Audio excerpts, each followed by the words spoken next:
Europe Midi. Midi 30, 13h. Céline Géraud.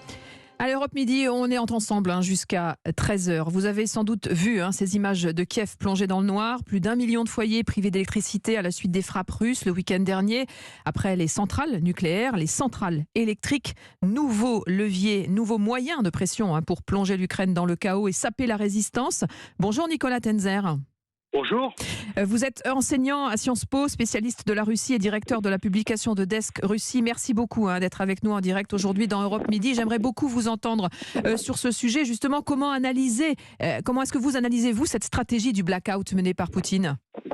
Mais disons qu'il y a plusieurs choses. D'abord, c'est une stratégie d'intimidation, même si on sait très bien que l'intimidation ne marche pas auprès des Ukrainiens, qui sont d'un courage, qui résistent, qui de toute manière ont montré finalement leur forme, je dirais, d'indifférence par rapport à ces attaques russes. Deuxièmement, il sait très bien qu'il se veut tout se permettre aujourd'hui. Il faut rappeler d'ailleurs que des attaques contre des infrastructures civiles, que ce soit des barrages, des centrales électriques, des points d'eau, ce sont juridiquement des crimes de guerre.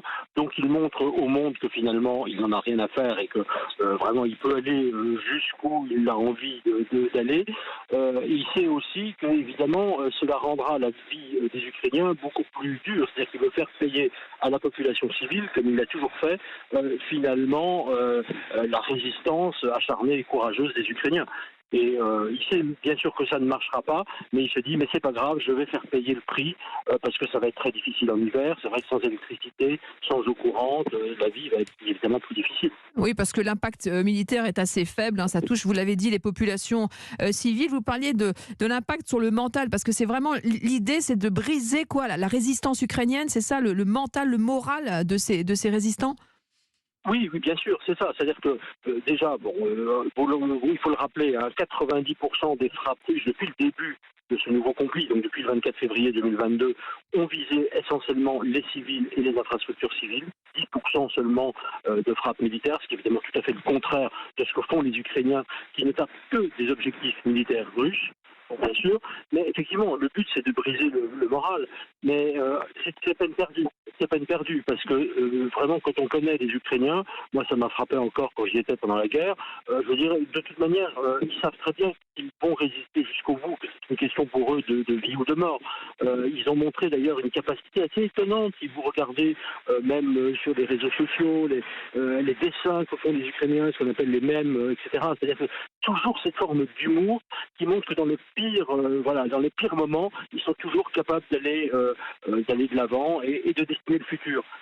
Quand vous discutez avec un Ukrainien, il ne vous parle pas des malheurs du présent, même si la vie est difficile. Il vous parle d'abord du futur. Il vous dit voilà comment l'Ukraine va être. Voilà que l'Ukraine, quand elle sera dans l'Union européenne, ce qu'elle sera, ses capacités en termes de technologie, ce que seront les gens, ce que sera l'éducation, ce que seront les projets de développement, les projets urbains, on va reconstruire, tout sera plus beau, sera plus propre, etc. C'est ça qu'ils vous disent. Et je dirais, ils sont toujours dans cet état d'esprit aujourd'hui. Oui. Nicolas Tenzer, enseignant à Sciences Po, spécialiste de la Russie et directeur de la publication de Desk Russie avec nous en direct dans Europe Midi. Ça ne vous a pas échappé, hier soir, le président ukrainien Volodymyr Zelensky a indiqué s'être entretenu au téléphone avec le chancelier allemand Olaf Scholz et l'avoir remercié pour les armes de défense antiaérienne fournies par son pays. Voilà, nous allons bâtir un bouclier antiaérien au-dessus de l'Ukraine. Voilà, la résistance continue malgré justement cette sobriété électrique et une nouvelle arme de guerre déclenchée par Poutine. Il ne renonce pas. Non, ils ne renoncent pas, bien sûr, et je crois que là, les Européens qui ont quand même un peu tardé à fournir, les Américains d'ailleurs aussi, des armes antimissiles, vraiment se rendent compte que c'est totalement urgent. D'ailleurs, même quand on a parlé, vous savez, des arrivées de missiles hier, en fait, sur les 55 qui ont été tirés, il y en a 46, 47 qui ont déjà été interceptés par les forces antidéfense, par les missiles antimissiles. Donc ça, c'est comme quelque chose qui est assez frappant. On voit aussi que, d'ailleurs, sur le plan militaire, au-delà d'ailleurs des armements occidentaux qui sont totalement nécessaire bien sûr à la défense de l'Ukraine, il y a une inventivité. Vous savez, il y a une sorte de drone qui a abattu à Sébastopol, qui a fait couler un nouveau navire de guerre.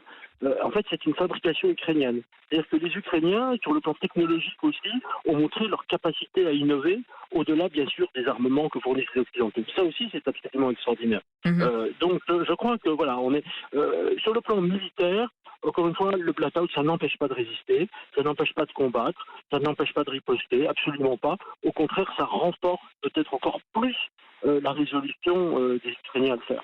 Et dans le même temps, Nicolas Tenzer, l'Agence internationale de l'énergie atomique a annoncé hier le démarrage d'une série d'inspections en Ukraine pour lever le doute sur les accusations de bombes sales formulées par la Russie. On peut peut-être éclaircir cette idée de bombes sales. Alors, d'abord, premièrement, sur la bombe sale elle-même, il faut savoir que, premièrement, ce n'est pas une bombe atomique, ce n'est pas une bombe tactique. Je veux dire, c'est totalement différent.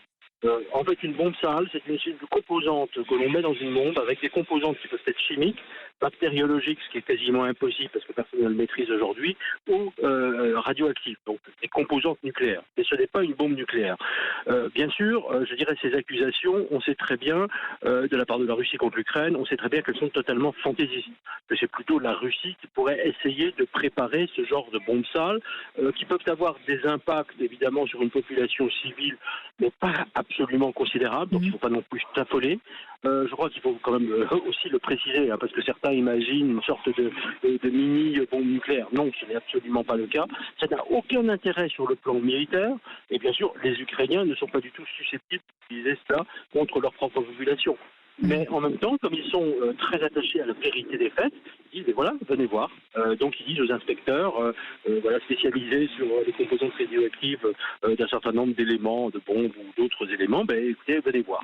Ouais. Et je pense que c'est très important de jouer aussi, par rapport à ces accusations fantaisistes russes, le jeu de la transparence absolue. Alors, en quelques mots, dernière question concernant justement cette stratégie du blackout. La Russie indique avoir détruit 30% des centrales électriques ukrainiennes. À votre avis, ils vont continuer à pilonner cette stratégie d'usure? Selon vous, elle va se poursuivre? Oui, bien sûr, elle va se poursuivre, parce qu'encore une fois, c'est l'arme des faibles et l'arme des lâches.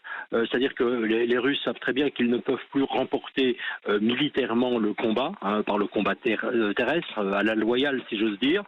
Ça, c'est totalement impossible. Ils sont trop affaiblis, leur armée est en trop mauvais état, ils n'ont pas les capacités, ils n'ont même pas de plan stratégique bien établi. Donc ça, ils ne peuvent pas.